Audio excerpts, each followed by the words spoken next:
Hello viewers, this is Soul Rana. Welcome to Soul English Horizon. Dear students, today I like to share my views with you about the use of so that and lest in completing sentence. প্রিয় শিক্ষার্থী বন্ধুরা, তোমরা জানো যে completing sentence এর ক্ষেত্রে আমরা তিন ধরনের নিয়ম অনুসরণ করি। একটি হলো কমপ্লিটিং সেন্টেন্স করা যায়, কিছু রুলস আছে, কিছু হিন্টস আছে, এইগুলো দেখে কতগুলো সেন্টেন্সকে কমপ্লিট আমরা করতে পারি। এরপরে আরেক ধরনের ইনকমপ্লিট সেন্টেন্সকে আমরা কমপ্লিট করতে পারি, সেখানে শুধু অর্থের সাথে মিল রেখে, অর্থের সাথে সঙ্গতি রেখে আমরা একটি ইনকমপ্লিট সেন্টেন্সকে কমপ্লিট করতে পারি। এবং আরেকটি থাকে প্রবাদ। তো এর আগেও আমি আরও 3টি ক্লাস নিয়েছি কমপ্লিটিং সেন্টেন্সের উপরে। আজকে হলো আমার 4র্থ ক্লাস। প্রিয় শিক্ষার্থী বন্ধুরা, আজকের ক্লাসটি হবে নিয়মের উপর ভিত্তি করে, বিশেষ করে সো দ্যাট এবং লেস্ট থাকলে কিভাবে আমরা একটি সেন্টেন্সকে, দ্যাট ইজ একটি ইনকমপ্লিট সেন্টেন্সকে কমপ্লিট করব তা। প্রিয় শিক্ষার্থী বন্ধুরা, প্রথমে আমরা জেনে নেই যে সো দ্যাট, এই সো দ্যাট এবং লেস্ট এই দুটির অর্থ কি। প্রিয় শিক্ষার্থী বন্ধুরা, সাধারণত সো দ্যাট অর্থ যাতে বা যাহাতে, তবে এই সো দ্যাট দ্বারা মূলত উদ্দেশ্য বোঝায়। প্রিয় শিক্ষার্থী বন্ধুরা, আর এই যে লেস্ট, এই লেস্টের অর্থ আমি বলি যাতে না বা যাতে ডট ডট না, অর্থাৎ যাতে না আমরা একসাথেও বলতে পারি, আবার আমরা যাতে না কথাটা পরে বলতে পারি। প্রিয় শিক্ষার্থী বন্ধুরা, তবে আমাদের যেই বাজারে যে বইগুলো আছে সেই বইগুলোতে অর্থ হলো পাশে বয় হয়, এই বয় হয় যে, কিন্তু আসলে আমি নিজেও ব্যক্তিগতভাবে পাশে বয় হয়, এই বয় হয় যে, এ দিয়ে ক্লিয়ার না, আমি নিজেও বুঝতে পারছি না এটা এ দ্বারা কি বোঝায়। কিন্তু লেস্ট অর্থ যে যাতে না, এটা এটা এটা আমার কাছে খুব পরিষ্কার এবং আমার ছাত্রছাত্রীদের কাছে এটা পরিষ্কার। এই সো দ্যাট এবং লেস্টের ভিতরে এই অর্থ ছাড়াও আরো কিছু পার্থক্য আছে। প্রিয় শিক্ষার্থী বন্ধুরা, তো এর আগে আরেকটু বলে নিই যে সো দ্যাট অর্থ যাতে বা যাহাতে, এবং এই যাতে বা যাহাতে এই সো দ্যাটের পরে মূলত একটি উদ্দেশ্য বোঝায় এরকম একটি বাক্য লিখতে হয় বা একটি ক্লোজ লিখতে হয়। আর লেস্টের পরে যেই বাক্যটি হয়, সাধারণত লেস্ট আমরা ব্যবহার করি এই জন্য যে ভবিষ্যতে যাতে কোনো অনাকাঙ্ক্ষিত কোনো অবস্থার মুখোমুখি আমাদেরকে, বা ভবিষ্যতে কোনো অনাকাঙ্ক্ষিত ফল আমাদের ভোগ করতে না হয়, বা অনাকাঙ্ক্ষিত রেজাল্টের কোনো মুখোমুখি আমাদেরকে না হতে হয়, এই জন্য আমরা ব্যবহার করি মূলত লেস্ট। আমার মনে হয় পরিষ্কার। এই সো দ্যাট এবং লেস্টের মধ্যে দু একটি পার্থক্য আছে, আমি একটু দেখে দিচ্ছি। প্রিয় শিক্ষার্থী বন্ধুরা, তোমরা দেখতে পাচ্ছ সো দ্যাট হলো অ্যাফার্মেটিভ এবং লেস্ট হলো নেগেটিভ। প্রিয় শিক্ষার্থী বন্ধুরা, আবার একটু তোমরা দেখে নাও যে এই সো দ্যাট এটা হলো অ্যাফার্মেটিভ এবং লেস্ট এটা হলো নেগেটিভ। সাধারণত প্রিয় শিক্ষার্থী বন্ধুরা, সো দ্যাটের পরে বসে সাবজেক্ট, এরপরে ক্যান এবং কুড, এবং ক্যান এবং কুড যেহেতু মডাল, এই জন্য এরপরে বসে ভার্ব ওয়ান, এরপরে এক্সটেনশন। তবে ক্যান কুডের ছাড়াও, এই ক্যান কুড ছাড়াও এখানে আমরা মে, মাইট, উইল, উডও ব্যবহার করতে পারি। এখন প্রশ্ন আসে, এই সো দ্যাটের পরে আমরা ক্যান ব্যবহার করব না কুড ব্যবহার করব, মে ব্যবহার করব না মাইট ব্যবহার করব, উইল ব্যবহার করব না উড ব্যবহার করব। প্রিয় শিক্ষার্থী বন্ধুরা, আমরা দেখব এই যে সো দ্যাটের আগে যদি প্রেজেন্ট টেন্স থাকে তাহলে আমরা ব্যবহার করব ক্যান বা মে অথবা উইল, আর সো দ্যাটের আগে যদি পাস্ট টেন্স থাকে তাহলে আমরা ব্যবহার করব কুড অথবা মাইট অথবা উড। প্রিয় শিক্ষার্থী বন্ধুরা, আমি আবারও বলছি, সো দ্যাট হলো একটি অ্যাফার্মেটিভ কনজাংশন এবং এরপরে কি হয়, সো দ্যাটের পর একটা subject can could verb one, তবে এই ভার্ব ওয়ানটা হবে সাধারণত পজিটিভ ভার্ব বা হাবোধক একটি ভার্ব এখানে ব্যবহার করা হবে। আর প্রিয় শিক্ষার্থী বন্ধুরা, লেস্ট এটা হলো এই যে সো দ্যাট এর নেগেটিভ ফর্ম লেস্ট, কারণ আমরা জানি লেস্ট অর্থ যাতে না, এবং এই লেস্ট হলো নেগেটিভ। প্রিয় শিক্ষার্থী বন্ধুরা, লেস্ট হলো নেগেটিভ। সাধারণত লেস্টের পরে একটি সাবজেক্ট হয়, এরপর শুড অথবা মাইট, এরপরে verb one extension. I repeat ইট। প্রিয় শিক্ষার্থী বন্ধুরা, লেস্ট এরপরে সাবজেক্ট হবে, এরপরে শুড অথবা মাইট, এরপর ভার্ব ওয়ান দ্যাট ইজ ভার্বের বেস ফর্ম বা ভার্বের মূল ফর্ম, এরপরে হবে এক্সটেনশন। আর যেহেতু লেস্ট একটি নেগেটিভ ফর্ম, লেস্ট অর্থই হলো যাতে না, অর্থাৎ এই নেগেটিভ শব্দটা নিজেই কি না শব্দটা এই লেস্টের ভিতরে আছে, যার কারণে লেস্টের পরে আর কোনো নেগেটিভ শব্দ ব্যবহার করা যাবে না। তবে লেস্টের পরে এই যে ভার্বটা আমি বলেছি ভার্ব ওয়ান, এই ভার্ব ওয়ানটা সাধারণত আমরা বলতে পারি negative verb one. Negative verb one. এখন প্রশ্ন হতে পারে নেগেটিভ ভার্ব কোনগুলো? নেগেটিভ ভার্বগুলো হলো এরকম, যেমন মিস, ফেইল, এইগুলো হলো কি নেগেটিভ ভার্ব। এরপরে প্রিয় শিক্ষার্থী বন্ধুরা, আমরা চলে যাই এবার এক্সাম্পলের। যেমন লেস্টের যে এক্সাম্পল, হি স্টাডিড হার্ড, সে অনেক পড়াশোনা করেছিল। এখানে হার্ড অর্থ কঠিন না। লেস্ট যাতে না, হি শুড অথবা মাইট, শুড দিব আমরা অথবা মাইট দিব, ফেইল ইন দ্য এক্সাম। এই যে ফেইল, এটাই হলো মূলত নেগেটিভ ভার্ব, নেগেটিভ ভার্বের base form. I repeat it, he studied hard, সে অনেক পড়াশোনা করেছিল। ডিয়ার স্টুডেন্টস, আমরা কেন অনেক পড়াশোনা করি? অবশ্যই আমাদের কি আছে, আমরা অনেক পড়াশোনা করি যাতে না আমরা ভবিষ্যতে কোনো একটা কিছু মিস না করি, যাতে না আমরা পরীক্ষায় ফেল করি, যাতে না আমরা এ প্লাসটা মিস করি, এরকম একটা কিছুর জন্য আমরা ব্যবহার করি কি এই লেস্ট। তার মানে ভবিষ্যতে আমরা যাতে কোনো অনাকাঙ্ক্ষিত অপ্রত্যাশিত কোনো একটা বিষয়ের মুখোমুখি না হই, এই জন্য আমরা ব্যবহার করলাম লেস্ট। তাহলে কি হলো, হি স্টাডিড হার্ড, সে যথেষ্ট পড়েছিল যাতে না he should or might fail in the exam, যাতে না সে পরীক্ষায় ফেল করে।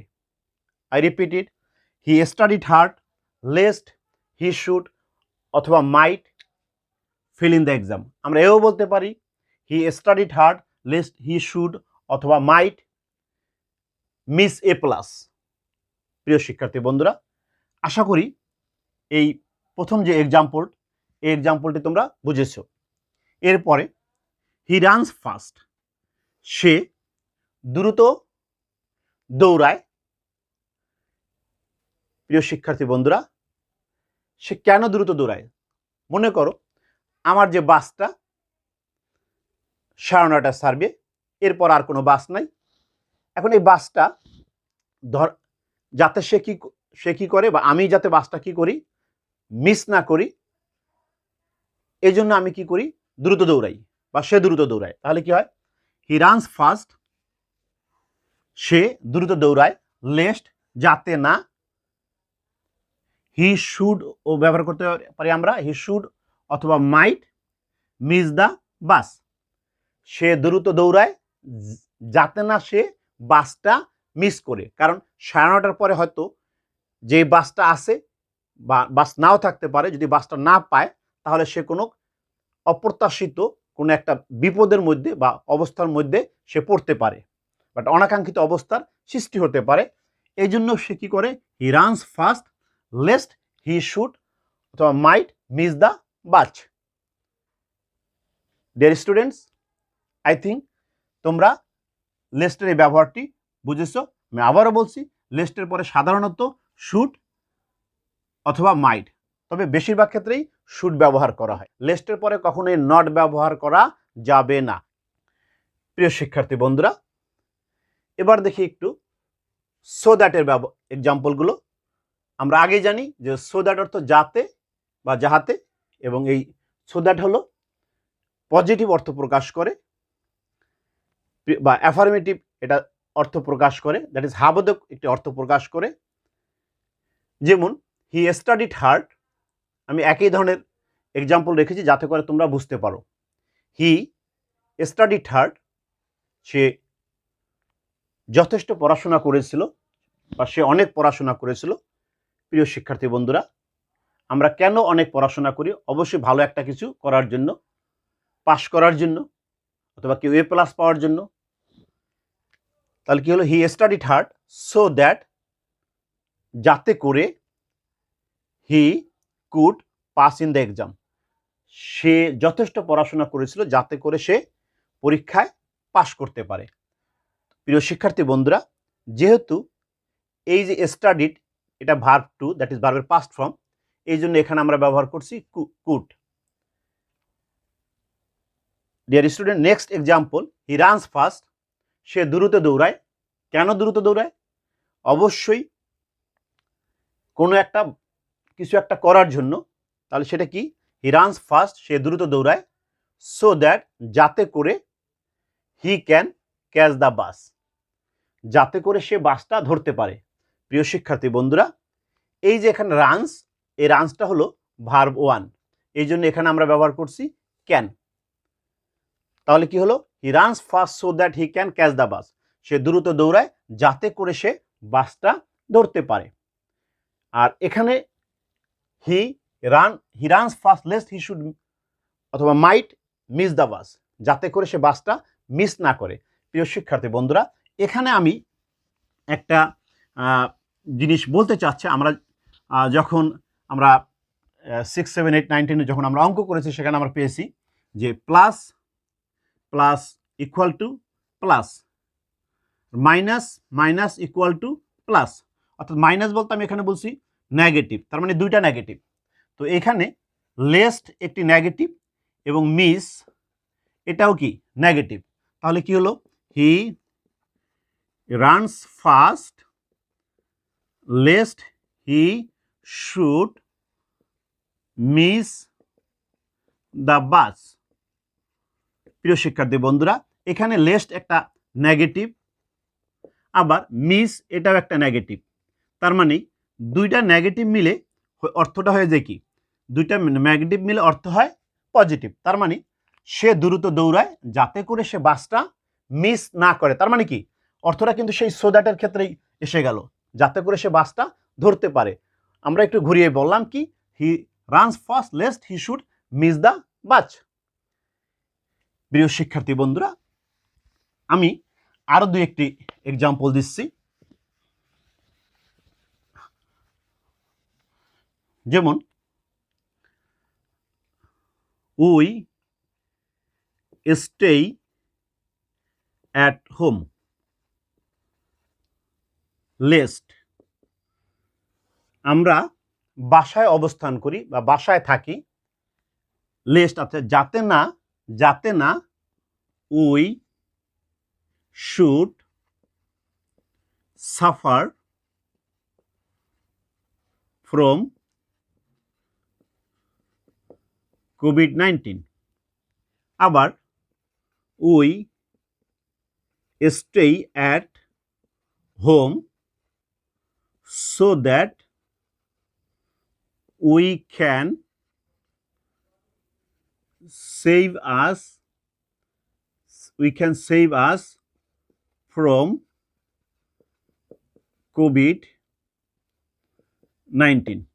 প্রিয় শিক্ষার্থী বন্ধুরা, একটু তোমরা দেখো উই স্টে অ্যাট হোম, আমরা বাসায় অবস্থান করি বা বাড়িতে থাকি, লেস্ট যাতে না কি হয়, we should suffer from COVID-19, যাতে না আমরা কোভিড-19 থেকে 19 আক্রান্ত হই, যাতে না আমরা কোভিড-19 দ্বারা আক্রান্ত হই বা ভুগি, কোভিড-19 ভুগি। আর we stay at home so that, যাতে করে we can save us from কোভিড-19, আমরা বাসায় থাকি বা বাসায় অবস্থান করি যাতে করে আমরা কোভিড-19 থেকে আমরা আমাদেরকে রক্ষা করতে পারি। তার মানে এখানে এই যে সো দ্যাট, এটা কিন্তু একটা পজিটিভ বা অ্যাফার্মেটিভ সেন্সে ব্যবহৃত হয়েছে, কিন্তু এর বিপরীত যে অপোজিট যে লেস্ট, এই শব্দটা নেগেটিভ। আর এখানে এই সাফার এটাও নেগেটিভ, এবং এই দুইটা নেগেটিভ মিলে, দ্যাট ইজ মাইনাস মাইনাস মিলে একটা পজিটিভ রেজাল্ট আমরা পেয়েছি। কারণ কি, যে আমরা বাসায় থাকি যাতে না করে আমরা কোভিড-19 দ্বারা আক্রান্ত না হই, তার মানে যাতে আমরা কোভিড থেকে রক্ষা পেতে পারি। আর এখানে তো সরাসরি বলাই আছে we stay at home so that we can save us from কোভিড-19। প্রিয় শিক্ষার্থী বন্ধুরা, এবার আমরা একটু দেখে নিই যে আমরা কিভাবে উত্তর দেব, কিভাবে থাকবে। যদি এইভাবে লিস্টের পরে এরকম ডট ডট ডট ডট দেওয়া থাকবে, তখন আমরা কিভাবে করব, উই স্টে অ্যাট হোম, তখন ওই যে নিয়মটা আছে যে প্রতি লিস্টের পরে কী হবে, সাবজেক্ট, উই, সাবজেক্টের পরে কী হবে, এরপরে দেবো আমরা শুড অথবা মাইট, এরপরে আমরা একটা নেগেটিভ ভার্ব দিব, দ্যাট ইজ এখানে আমরা সাফার লিখব, সাফার, এরপরে আমরা আরও কিছু থাকলে লিখব ফ্রম কোভিড-19, এবং আমরা লেখার পরে এরকম আন্ডারলাইন করে দিব। নেক্সট, যদি সো দ্যাট দিয়ে থাকে তাহলে আমরা কি করব, we stay at home so that we can save us, এখানে সেভটা এটা একটা positive verb, so that dear students, এখানে সো দ্যাট পজিটিভ আর সেভ পজিটিভ, তো আমরা জানি plus equal to plus equal to plus, plus plus plus equal to plus, that is আমরা পজিটিভ রেজাল্ট পাচ্ছি, so that we can save us from কোভিড-19। প্রিয় শিক্ষার্থী বন্ধুরা, এই যে লিস্ট এবং সো দ্যাট, এই দুটি কমপ্লিটিং সেন্টেন্স ছাড়াও আমরা রাইট ফর্মস অফ দ্য ভার্বের ক্ষেত্রেও আমাদের এই দুটির প্রয়োজন। যেমন এইখানে শুডের পরে যদি দেওয়া থাকে নট সাফার, এরকম যদি দেওয়া থাকে তখন আমরা কি করব, তো আমরা তো আগেই জেনেছি যে লেস্ট হলো একটা নেগেটিভ শব্দ, নেগেটিভ কনজাংশন, যার কারণে লেস্টের পরে আর কি করা যাবে না, কোনো নট ব্যবহার করা যাবে না। দ্যাট ইজ ওয়াই আমরা এখানে কি করব, এই নটটা বাদ দিয়ে আমরা এখানে কি করব, শুধুই কি সাফার লিখে দিব। হ্যাঁ, আমরা শুধুই সাফার এই নেগেটিভ ভার্বটি আমরা রেখে দিব, কারণ আমরা জানি লেস্ট একটি নেগেটিভ শব্দ, এরপরে আর কি করা যাবে না, এরপরে আর নেগেটিভ শব্দ ব্যবহার করা যাবে না। আমাদের কিন্তু এরকম একটা থাকে, রাইট ফর্মস অফ দ্য ভার্বও থাকতে পারে, আবার কমপ্লিটিং সেন্টেন্স তো অবশ্যই লেস্ট অথবা সো দ্যাট দ্বারা একটি থাকবে। প্রিয় শিক্ষার্থী বন্ধুরা, আবার এই সো দ্যাটের পরে আমরা কি করতে পারি, দেখা গেল যে সো দ্যাট আছে, তারপর সাবজেক্ট, তারপর ক্যান, এই ক্যানের পরে একটু দিয়ে দিল কি সেভড, দিয়ে এরকম দিয়ে দিল। এখনো কিন্তু হবে না, কারণ আমরা জানি ক্যান একটি মডেল, আর মডেলের পরে কখনোই কি হয় না, ভার্বের পাস্ট ফর্ম হয় না, মডেলের পরে সবসময় কি হবে, ভার্ব ওয়ান। প্রিয় শিক্ষার্থী বন্ধুরা, আমার বিশ্বাস তোমরা লেস্ট এবং সো দ্যাট সম্পর্কে এই ক্লাসের মাধ্যমে সুন্দর একটি ধারণা পেয়েছো। আর তোমরা যদি এই লেস্টের ব্যবহার এবং সো দ্যাটের ব্যবহার দিয়ে কমপ্লিটিং সেন্টেন্স করতে পারো, তাহলেই আজকের এই ক্লাসটি সার্থক হবে। আর ক্লাসটি সার্থক হলেই আমি সার্থক হব। তাহলে ক্লাস নিয়ে আজ এ পর্যন্তই। তো প্রিয় শিক্ষার্থী বন্ধুরা, আর এই ক্লাসটি যদি তোমাদের ভালো লেগে থাকে তাহলে অবশ্যই তোমাদের কাছ থেকে লাইক, কমেন্ট এবং শেয়ার আশা করছি। আর আমার চ্যানেলটি যদি সাবস্ক্রাইব করে না থাকো তাহলে এখনই সাবস্ক্রাইব করো। Thank you very much. আল্লাহ হাফেজ।